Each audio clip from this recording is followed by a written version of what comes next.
What's up, everybody? Got another review for you, and this time we're going to be talking about the movie Wicked for Good. It is the sequel to last year's movie as it adapts the second half of the musical. Did the movie really need to be split into two parts? I don't think so because I think they really wanted to. They could have done everything into one movie, but what do I know?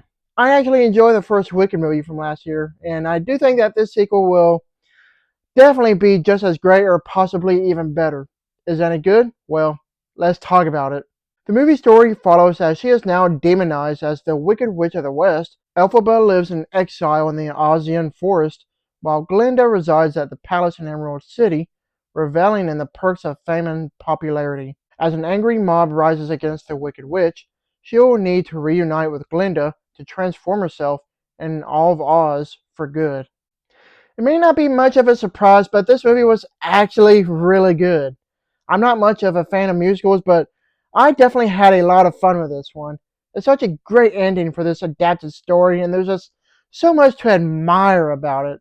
I do, however, have one nitpick with this film, but of course I'll get to that later. Right now, I want to talk about the many great things the movie has going for it. That all includes the amazing production design, tremendous acting, a well written story, phenomenal looking cinematography, and a good soundtrack as well.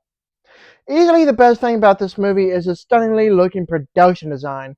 The set design for the many areas around Oz were so extravagant looking, whether it be Emerald City, the Wizard's Palace, the Dark Forest, Munchkin Land, or whatever. It was just amazing at how great everything looked.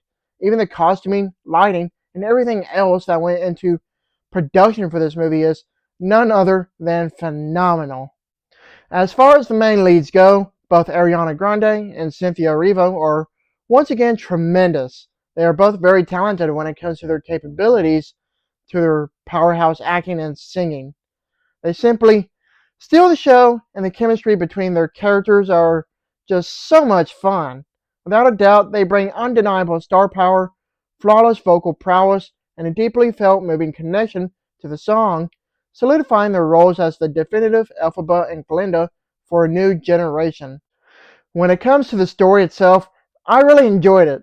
I like how it continues Elphaba's story for being a manufactured enemy just because she questions authority and she's used as propaganda to fit the wizard's evil agenda. I wasn't sure if I would like how the movie would interweave the story from the actual Wizard of Oz movie, but I was pleasantly surprised with the way it was handled.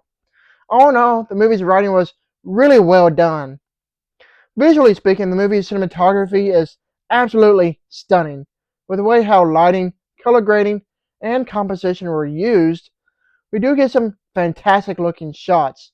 To say that this is a visually dazzling movie is quite the understatement because it is that great looking. Music wise, the soundtrack is great and all, but just didn't quite reach the cinematic heights to that of the first movie, in my opinion at least. There were no tracks that measured up to the greatness of Popular or Defying Gravity.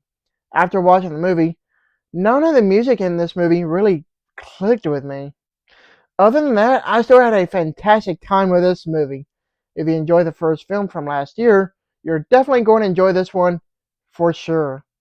Overall, Wicked for Good is an epic, thrilling conclusion that soars to great heights with its wonderful craftsmanship. It's a well made movie that definitely ends on a high note. As it may be, it is not a perfectly made film by any means, but it is pretty close to it. I give this movie an A. Thank you for watching, and don't forget to like and subscribe to my channel. Keep up my real reviews.